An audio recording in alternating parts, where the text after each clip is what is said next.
everyone, and welcome back to Content Alchemy.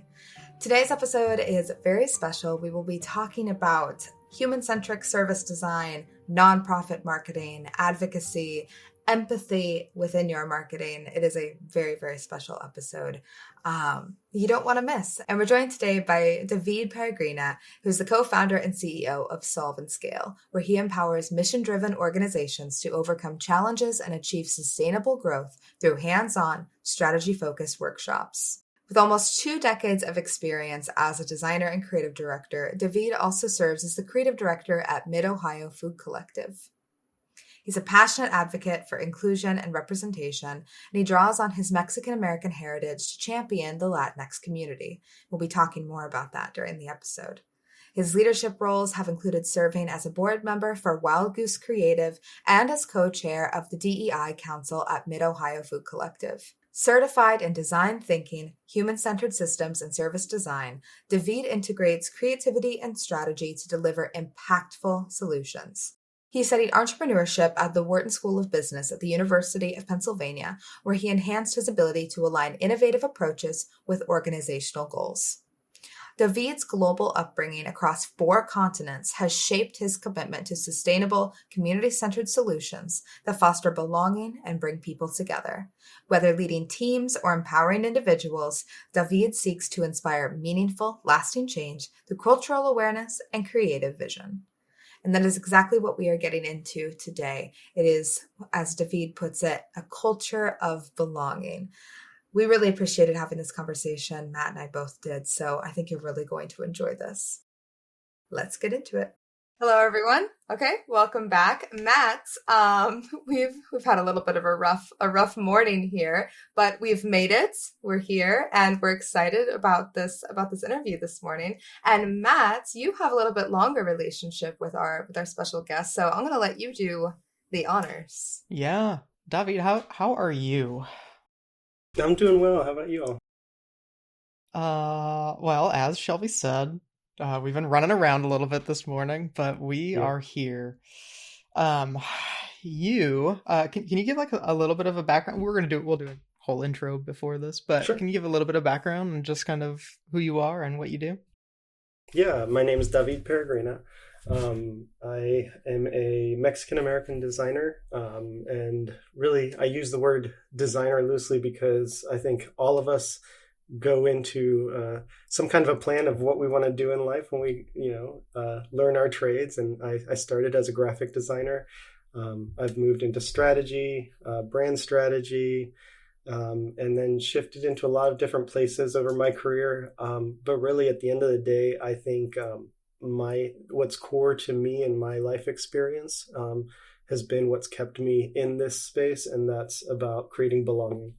And I've been fortunate enough to have a really neat childhood growing up where my parents always wanted us to have a larger worldview.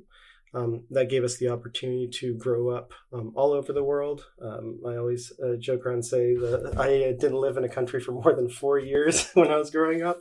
And so we had the opportunity to live across the Middle East, in Mexico, where my dad's side of the family's from.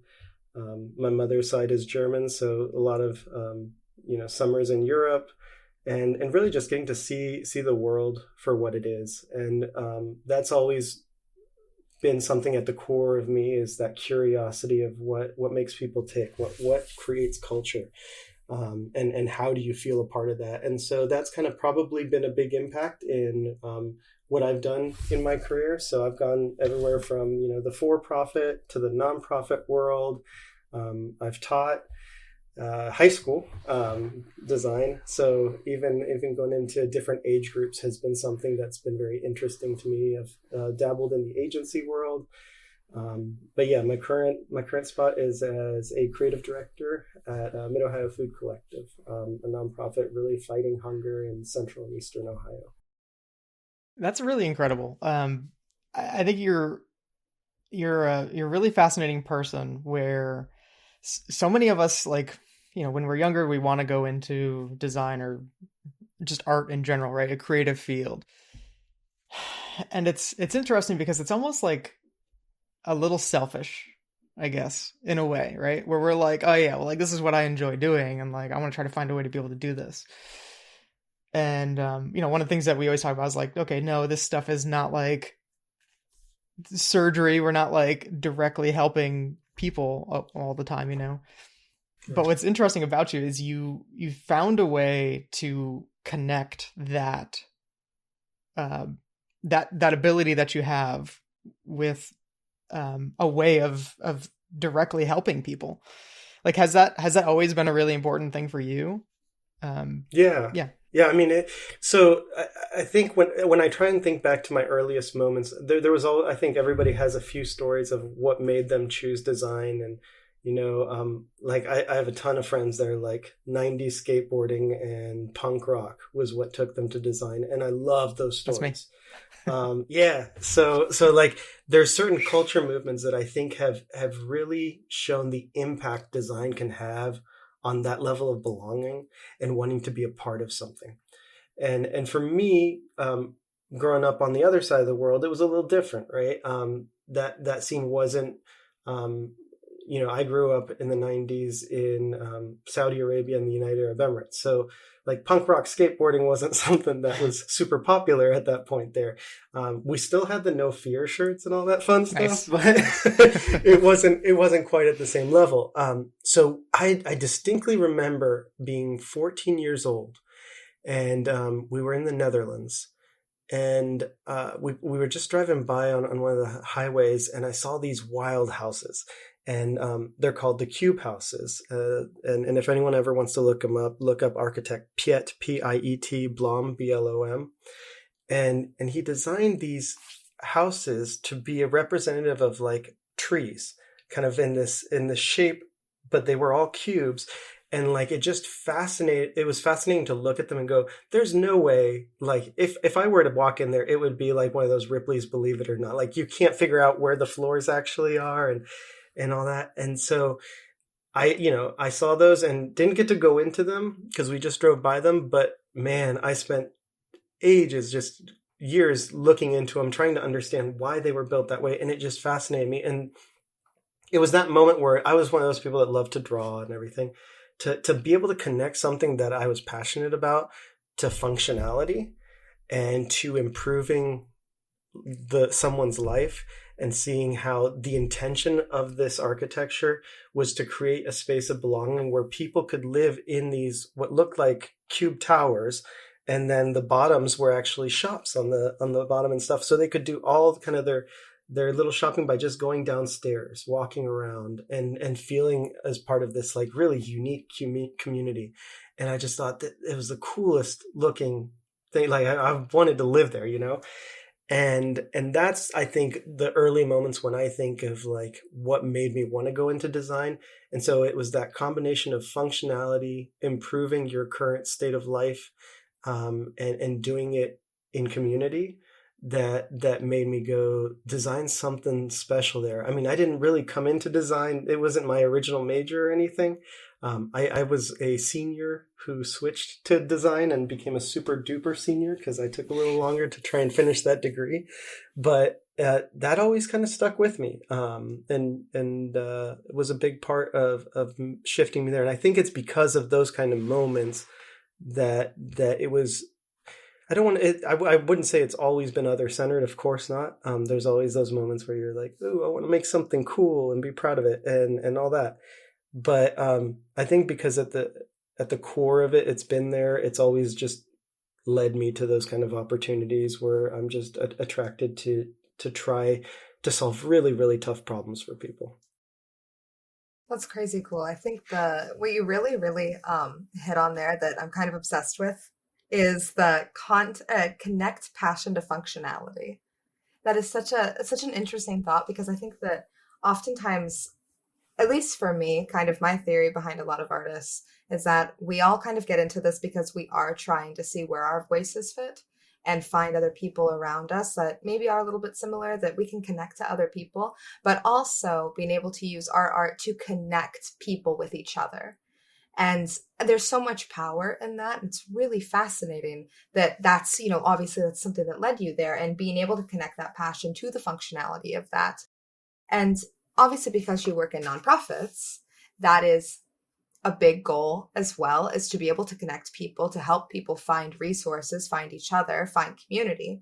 So how is it then that you are able to take that idea of being an artist, of your passion connecting to functionality, and be able to work with a nonprofit and get them to understand what that value is to not only you as a creative and as a content creator, but also to analytics and strategy and understanding really what the heart is of creating this community through content?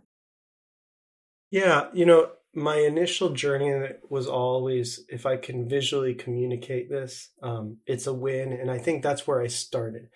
But then where you really kind of face challenges is as you try and explain that at the executive levels, it's not as easy as I think it is within design communities. Mm-hmm.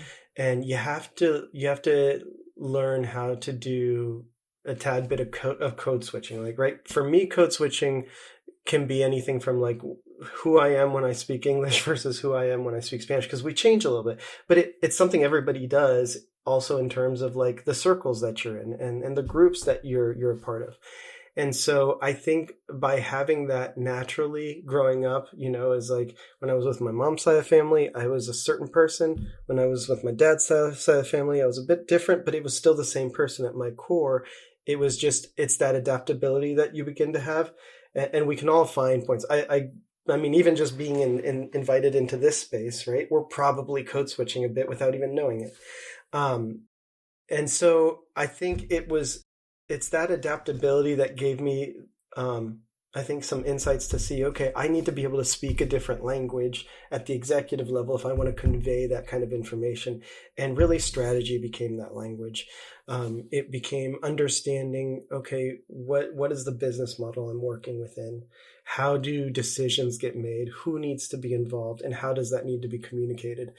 And really, it was as I had opportunities to kind of move up from my graphic design position into senior managers and then creative director, you get more involved in leadership opportunities, and doors begin to open. And you finally get a seat at the table, and I think that's something all designers should strive to do, regardless of where you're at in your career, whether you've just graduated, whether you're in college or just exploring this. Find ways to get involved where you can have leadership opportunities, because you don't have to be a veteran designer to be a leader. You have to just be willing to have a voice and have that voice represent others. And in doing that, I was able to start working a lot more initially in brand strategy and be able to show what I could do in that space, to then shift into business strategy, which is something I never thought that I'd be doing. And I had the opportunity to work alongside, our one of the chief executives who focuses on strategy, work with our senior vice president of brand and human resources to work and develop their current strategy, and communicate that visually to the entire organization. And that was a really, really neat opportunity for me. So it wasn't necessarily that I got to determine what the strategy was. It was that I got to figure out how to communicate that to the rest of the organization. And I think that for me was a huge learning opportunity to be able to say, okay, it's when you can get past the buzzwords, right? And figure out what are we really trying to say here, that you can go back and say, hey, here's what I want to communicate. Here's what I think it means.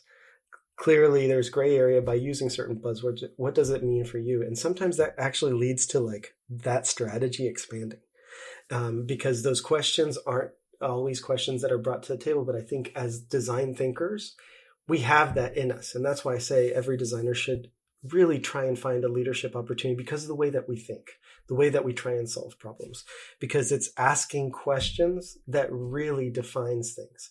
And sometimes we just don't have enough questions at the table. And that's what I think we bring as designers. So that to me was kind of the biggest piece. And now I've moved into starting my own company, where I'm doing Solve and Scale is the name of the organization. with my wife as my partner. And she also comes from that background of strategy, coaching, and education, and really working with nonprofits to help now develop those strategies. Now that I've seen how to communicate it, we're all kind of faking it till we make it, right? In some sense.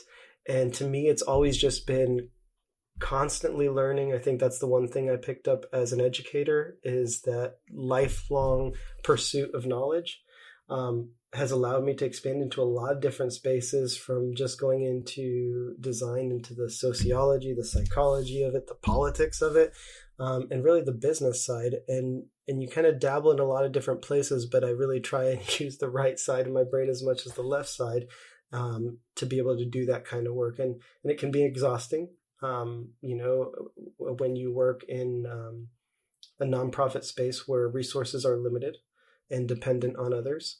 Beyond dependent on others, it can be dependent on policies that could get passed and shift things drastically in a short amount of time. So you have to be able to pivot.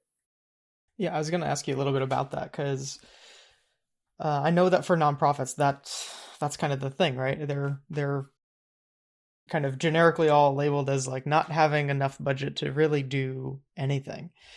So how do you go from working at other agencies, and I mean, everyone has a budget, but obviously that just gets a little bit tighter when it's the nonprofit side. So how do you go from having a little bit more resources to use to then working with a nonprofit and still trying to succeed, I guess, when it comes to brand and content with a limited budget? Mm-hmm. Well, first and foremost, it's understanding that resources exist. It's about finding them. I think that's always a challenge. We know that grants are great opportunities for nonprofits. That's one of the things we try and do in Solve and Scale, is we try and connect nonprofits anytime that we're working with them. Obviously we have a, certain pay scale that we work with. But if the resources aren't there initially, we don't typically start with a no. We start with a let's see if we can connect you with some resources that can make this work possible. The second is, part of your strategy is always built into any work that you do. Basically, every dollar you spend needs to have that return on investment. You don't have the luxury, I guess, of as much testing as you would in the for-profit space. So really every effort that we do in regards to testing has to be at a level where we're doing so much journey mapping, understanding our customers, understanding our donors, any other stakeholders, whether it be volunteers or advocates. It's really having a solid understanding that, working as an entire collective, and understanding the different abilities that people have, whether you're a development officer, whether you're in the volunteer services space, really trying to have that communication be an open line and lean into each other to support each other. That's what gives you the best chance to find those kind of resources and be effective with them. But also you end up putting a lot more hats on than maybe you had intended. Your title is just a title. At the end of the day, you're just like everybody else, rolling up your sleeves and trying to get the work done. And I think that's what's at the heart of it, is by seeing the impact that you get to make every day, it makes it a little easier to work with less resources, and it's not necessarily something that's always top of mind, because you're going to MacGyver it or something else at some point to try and make it work. Yeah, I love the challenge of having to be scrappy. It's something we talk about all the time at Made by Things, because we're a small team, so obviously a lot of people wearing a lot of different hats.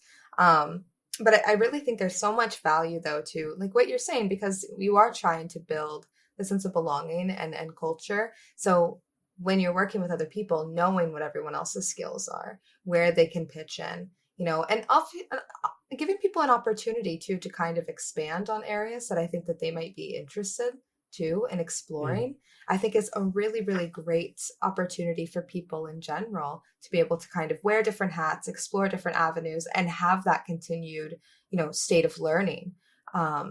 It's a really great opportunity. And I mean, it's not something you usually get if you're working outside of an organization that has to be scrappy. Sometimes the challenge of having a little bit less money breeds creativity. Yeah. And Shelby, I love what you hit on there too. That sense of like that invitation to go into that space. Yeah. And it's, so when we talk about all that work that kind of goes into that journey mapping and all that, the reason I keep coming back to the word belonging and why we can make an impact as designers with that. We tend to look, at the typical things, right? You look at your target audience, you look at what their interests are, and we're always trying to craft something that will fit a unique target audience, and then knowing that, it'll make a broader impact in the general. But if we hit our target audience, we're pretty much set. But one of the things I would challenge designers to slow down to think about, this isn't anything new, but just take a step back and slow down, is think about what is the experience that you're creating in that, and who are you leaving out? And because like so often we say, be comfortable with who you're leaving out. I'm not saying that you need to expand it, but be aware of it. And so it starts with the invitation, right? Like, let's use this as a great opportunity. This podcast I was invited in to your space. When you invite someone, they may be a listener from before, they may not. But what you've done by inviting me in is you've made me feel a part of this community. You've started to create a sense of belonging, and that's just by an invitation, right? So the power of the invitation is huge. And then me entering into that space, I'm now participating. Not only have you given me a chance to be invited into your space, but you're making me an active participant. I'm contributing now. Okay, that brings a whole other level of belonging. And then you look at, things like when this no longer feels like an interview, and now it's just a conversation. We're having fun, and we're just really having this very human level of storytelling going on. That's flow. We're in this flow state. And if you can get your customers, whoever your audience is, into that flow state where they no longer realize they're in an experience, you've just created another layer of belonging. But one of the things that we don't talk about in that experience is what happens when there's a need for dissent. There's a need for like that kind of conflict because something may not be working for someone, right? As you're in that space, you're starting to understand, am I requiring things like code switching to happen? And why? Is it necessary or is it not? What are the other things, like the requirements or expectations of what somebody needs to wear? The list goes on, right? There's so many things that we can look at in that experience. And so when there's a conflict, the biggest thing to create an added layer of belonging is, how do you repair that, right? Are we looking at that? Do we care? Or do we just let people leave our brand? And so when we think about those things and we slow down to look at that full experience and understand who we're leaving out and why, we have a really neat opportunity to continue to build these layers of belonging. And then the final one that I think about that just seems to go by the wayside, but I think is a really neat opportunity, is when do we provide an exit for someone from our brand, right? We don't think about that much because it just happens. And we're always thinking about bringing new people in. But what if we thought more about the experience in saying it's okay to let people exit a brand? When you look at ourselves as children, so I'm a former educator, I taught kids between the ages of 14 and 18. Wild span right there, right? And a lot of emotions.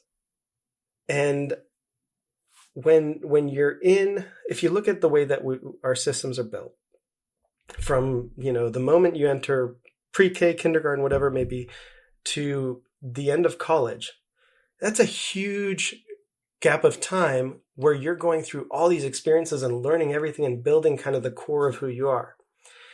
And we have a great time making friends and having these communities, and everything's easy. The moment we finish college, we're thrown out into this world, and suddenly we always talk about this as adults. Why is it so hard to make friends? Well, when you look at the core of what makes true friendship, the first thing is proximity, right? So when you look at our proximity to other adults, especially as you begin adding, different layers of complexity to your life, it's not as often as we'd like. Most of the people that we're closest with are in our workplace, right? And so you're either your work friends or your real friends, and you're hanging out outside of work, right? But again, it's that proximity. And then the second is communication. Are you communicating on a real level with those people or not. And that's really, really hard to do when we're not put into a system that keeps all these people together, pushing us through similar experiences. So we have commonalities. And then suddenly we're thrown out into this world as adults where you create your own unique experience. You have your own belief systems. You have your own way of thinking. And suddenly you're like, why is nobody else no longer like me? Why am I alone? And that's where I think brands have a really beautiful opportunity to create that level of belonging and think about the fact that it's okay for people to come in and come out of our brand. But if we think more about how people exit our brand and have opportunities for them to re-enter and make that exit a positive experience, I just think we make it a better place, both in the for-profit and nonprofit area. We think about exiting in a really beautiful way where for us, we want people to exit our brand. We want people to get out of poverty. We want people to, be able to be in a space where they feel like they're able to make it. But we're welcoming them back as donors, volunteers, advocates, right? There's still a way to participate in our brand. It doesn't just have to be as a customer. And so what if we thought about that also in the for-profit world and thought about how can we allow people to come in and out of our brand and create those experiences where we're actually handcrafting them and not just allowing them to happen as a byproduct of that descent without repair. That was really beautifully said. I think that was really incredible. I found myself just listening to that because I was like, wow, that's a really, really amazing way to look at this. Obviously, you have a gift when it comes to storytelling. So I'm curious how important you feel like that's, I don't know, like, is it a gene? Are we born with this storytelling ability? Is that something that's learned? And how important do you believe that is, especially for nonprofits?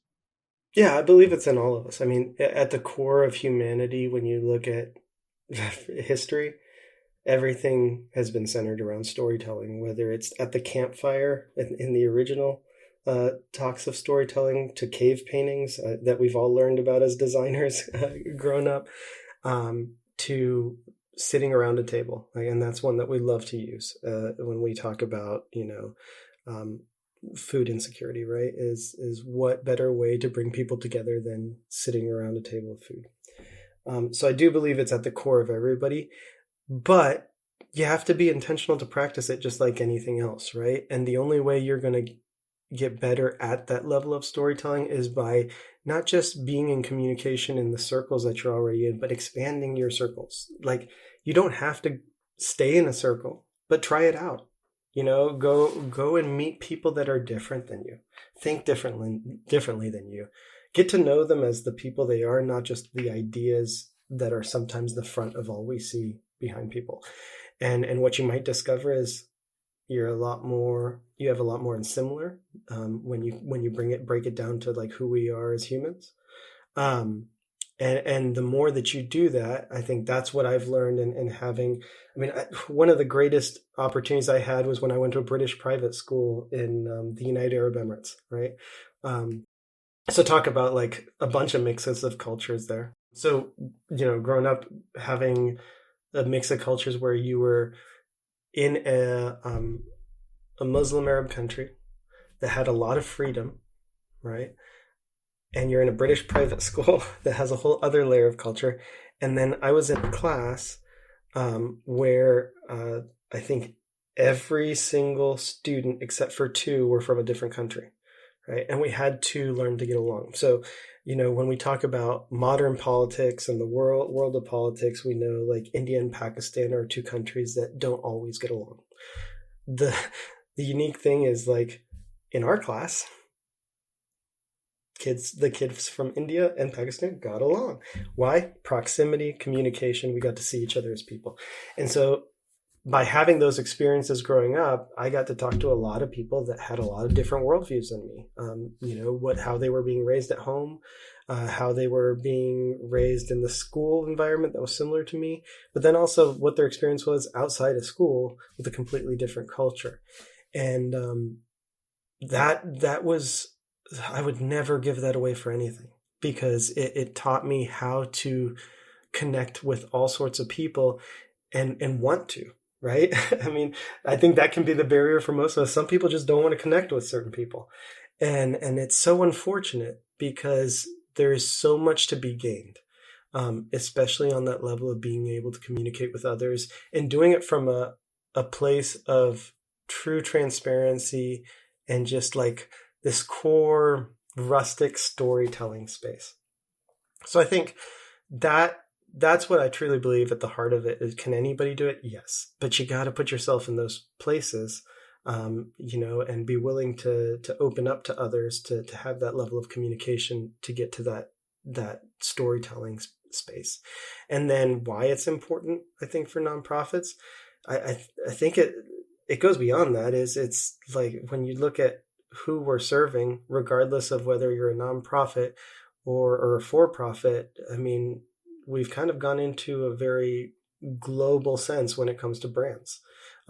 Any brand today can become a global brand thanks to, the digital space that we can advertise in. So really, I think that's the value in it for all of us is it's a really lost opportunity if you're not willing to move into that space, because whether it's less people you can serve or a smaller profit you can make, I mean, it can be viewed both ways. And so, I really wish we saw more of that. And I think we do on most in most brand spaces and nonprofits, but I'm not sure it's as active in the forefront as it could be. Yeah, I think this is an incredibly important topic. I think especially right now, as we've been seeing a lot of brands, removing their DEI and, representation within brands. And to be really honest, it seems like such a silly business strategy to do that, because you are trying to reach these other audiences. But to be able to do that, you need to have that storytelling. You need to have other voices in the room. You need to be in proximity with people who are different than you. And it's such an important lesson. And I think that it's something that we're going to see, I think, in the next few years, obviously, as groups of people do begin to feel more ostracized by these brands. Where are they going? Who are the people that they turn to instead because they feel a sense of belonging? What are going to be the brands that scoop up these people that have been ostracized from these other brands? Because those are the ones that are really going to come out as, on top in the end of this. Yeah, it's a very strange space we're in right now, where DEI feels like it's being weaponized. I think one of the things that I personally am trying to do in this space is understand why and have conversations with people that maybe think DEI is a weapon, right? I've never been one to close the door to those conversations of people with opposing thoughts or beliefs, even when it's come to spaces where I've been maybe the source of their hate. Because what I have found in those kind of relationships that I've been intentional to build is, once they know me, I may hear things that, like, believe me, I don't want to hear like, well, you're just different than than every other person that I'm thinking of, and you're the outlier. But it's got to start with one person. I mean, and it can only build off of that to be able to show, hey, like, are these fears real? And it's validating their own personal experience and all that, and allowing them to be in their space. But it's more about participating in it in the sense of saying, let me show you a different worldview, not tell you. And it's hard. There's no easy answers. I think we're all trying to figure this out day by day. I do feel like the just get rid of it probably is a gut shock reaction with fear tied to it, whether that's going to be, I don't think it's so much right now the concern of who they're targeting or who they're not, but I think there's other concerns right now about, like, the bottom line, the dollars, as to why maybe some of those reactions are happening so instantly and just drastically. But what I would hope, is that instead it's more about getting to understand what we just talked about in regards to belonging. Like, ask those questions and try and figure out why, and then ask yourself, what is DEI doing for your organization if you have it? Is it creating that? Because if it's not, it doesn't mean you get rid of it. It just means you reassess the strategy that you have for diversity, equity, and inclusion, and make sure that it builds that kind of a space for both representation, but also something that creates a sense of belonging for everybody within an organization. Because at the end of the day, the organizations that are most successful in regards to the team members that are in them are people that are aligned with the organization's mission and vision. And to do that, you have to have a unified group that believes in that one thing and has that sense of belonging. And I've always viewed diversity, equity, and inclusion. I've participated in it. I've been a co-chair in my own organization. And I've led my own employee resource group for Latinx members. And I've never seen an intention of trying to leave people out, even in conversation, or try and somehow make it about, there's narratives about trying to bring in less qualified people. It's it comes down to systems. It's like when we talk about, it's not because of the color of your skin or anything else that would make you more likely to be something, right? We're all built of the same thing, blood and bones and all that, right? But it's the systems that we have lived in, and that's different across the world, right? You can see that for tons of different cultures, right? Like, I'm a white Mexican, right? The reason that is because Spaniards colonized Mexico, right? And I'm well aware that my family way back, probably pre-colonization time, 1400s, came from Spain to Mexico, and have been there since. And so I know that there's a whole other system there that we're talking about than we might be talking about in the United States, but there's a lot of similarities. And it's when you understand that there's systems that have seeped into housing, into banking, and all these that have put groups of people into these intentionally, that, let's be honest, a really good system, a system that's built well, and I don't mean for its intentions, I mean structurally, in the sense of it works, is one that's invisible to people years down the road. And that's what we have here in the United States, is we've got a lot of systems that were built very, very well, unfortunately with poor intentions for certain groups.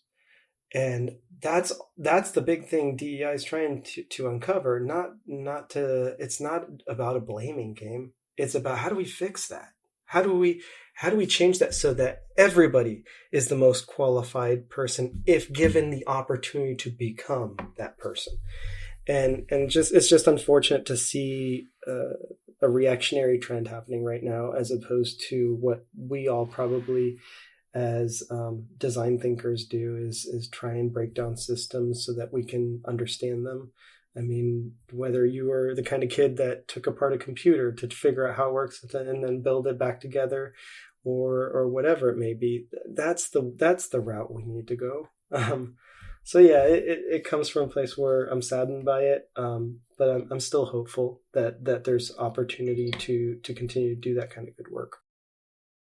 Nice. Again, super well said. Before we let you go, can you tell everyone where they can learn a bit more about you? Yeah, I'm not great at social media. I'm trying to get better, but I think I'm just one of those people that is not great at marketing themselves, because I'm so focused on the day-to-day. So that's something I got to get better at. But if you want to know more about the new work that I'm doing specifically with Solve and Scale, you can go to solvescale.org, solvescale.org. And we're just now starting, so planning to see what kind of work we can do. Really, what we're trying to do is just empower mission-driven organizations to overcome those kind of challenges. But more importantly, we want them to grow sustainably through through practical hands-on workshops that we do. So we call ourselves workshoppers at our core. But instead of the traditional consulting that we're trying to do in that space, we're really focusing on building teams' capacities to solve those kind of problems. That's one of the things that I've learned being in that space and we've talked a lot about on this call. And so it's how do you solve those problems independently, aligning with the strategies, your mission, and your vision to drive that kind of lasting impact. So we work specifically with nonprofits, NGOs, CSRs, and local government, so that we can kind of scale that impact to hopefully make a difference in the communities around. And it's a new venture. We're trying to figure this out, and it's quite a time in the world to try and work in this space. So I'm sure it comes with its own risks. But at the end of the day, I think if you're trying to make your communities better and give people opportunities, hopefully those opportunities come. Outside of that, I do have a Instagram that doesn't get a whole lot of love. You're welcome. You're welcome to go there. And it's Davi, Davi, Alero, Alero. And you can find me there on Insta. I do respond and stuff, but I'm not great at posting, so not a whole lot of fun stuff to see there yet. Oh, no worries. I love this new venture that you're doing here. I can't think of anyone better suited to take on that kind of challenge. So we definitely wish you luck, and I appreciate you taking the time to chat with us for a bit. Yeah, absolutely. Thank you for inviting me. Yeah. Made by Things is going on tour. In their new event series, Content Adventure, Made by Things will be bringing their expertise in content creation to a city near you. Join us for a small group session designed for passionate marketers as we take you on a journey to discuss all aspects of content, sharing strategies, scenarios, and tactics. But that's not all. You'll also get to meet new connections through our collaborative quests and activities. Learn more about Content Adventure and get a full listing of all our tour dates at things.madebythings.com. Let's rock! All right. That was an incredible discussion. Matt and I stepped away for a little bit to talk about it, but it's really incredible what he's doing, and just the work that he's done and the advocacy it's really incredible to see someone's devotion and passion to that, and especially to talk about connecting passion to functionality. When he said that, I kind of lost it, and I mentioned that in the interview. I probably got a little bit distracted, but it's really incredible though to see someone who has been able to link something that they do feel so passionately about and making a difference and being creative, but also maintaining such a business forward mindset. I think oftentimes we kind of get siloed into just, this is what I should be focusing on. And we forget that, we're very well-rounded humans that can focus on many things at once. And I think that he's really been able to tap into that for himself personally. And I really think it's something that people can learn from, not just in the nonprofit space, but in for-profit spaces as well, especially as he's talking about, when do we provide an exit for the brand, not just for nonprofits, but for-profits as well. And that's something that nobody's thinking about. I'm not thinking about that when are people going to leave my brand? It's like, oh no, we want to keep them forever, but that's not sustainable. It doesn't make sense. So to see someone be so upfront and honest about that, I think is really, I don't know. I really appreciated that. Right. Yeah. I mean, his whole backstory, just that idea of just being a good storyteller. It really hit me where I feel like the people that tell the best stories are the people that have been through stuff. Right. And it's just because we can't, I don't know, we can make up stories, but it's this idea where we have to pull from our lives to be able to tell the best stories that we can. And people like David just has a really great ability to be able to take just everything and be really introspective about some of that, like what has happened in your life, and then be able to apply that into the work that you're creating. I think honestly, like that's when we kind of get, we kind of go from design to art, where design is like taking the problems and then trying to come up with solutions, whereas art is much more that storytelling side of things. And David is an artist. Yeah. And it's really cool whenever people like that get into positions like that, especially at nonprofits, where you do have to be scrappy and you do have to pull from, you just have to pull from experience, right? Like when you're trying to tell stories, especially where he works at Mid-Ohio Food Collective, you're talking about people that are food insecure. Mm-hmm. And in order to really talk about that, like, I don't know, like he's kind of seen some of that stuff firsthand, and that helps be able to have the level of empathy that it takes, again, to be able to tell those types of stories for an audience like that. So I don't know. Yeah, I thought that was pretty incredible too. You talked about it, creating an exit for the brand. That was a moment right there for me where I'm like, I forgot we were on a podcast and I thought I was just listening to just a video of somebody that I really admired, because I was like, nobody talks about that. Because the goal is like keep people forever and collect them almost. And with him, he's like, no, at some point you will leave the brand, and here is kind of your exit point. I think there's a whole conversation that I would have loved to have more on that, but I don't know. I thought that was great. And the last thing that really stood out for me was, and I'm not going to try to recreate what he said word for word, but something along the idea of the power of the invitation. I thought that was absolutely incredible too, and it immediately just took me to a place where I'm like, how do you use that that power of the invitation as content, right? And like everyone thinks of content like, oh, here's a blog, here's a video. Mm-hmm. But as he was talking about that, I'm like, oh, that's a really interesting way to look at that, by inviting people to your space and allowing them to be a contributor. That's so much more powerful than somebody just consuming a piece of content. That, I don't know, like it creates a whole experience. And I thought that was really fascinating how he put that. Yeah, there's, going back to that you're mentioning him being an artist, I think there is that artistry of empathetic marketing. And I think it comes from that, what he was saying was the culture of belonging, is you have to make sure that there are people within your group that accurately represent who it is that you're speaking to, or at the very least can be empathetic and understand the situation as well. I think that there's so much power in that, and it's something that we've really been moving away from. And I think as long as we continue to push for that empathy, for the artistry within storytelling, that's really how you get great marketing that speaks to your audience that you care about. Right. Too.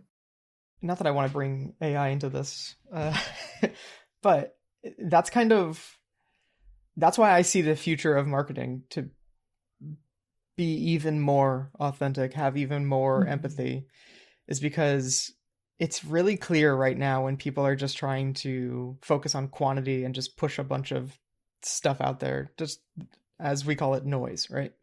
Yeah. And I don't know, it's a lot of people are really scared in this industry right now, but that's probably the thing that I'm so excited about, because it's our stories are being valued more than they have ever been in the past, I feel.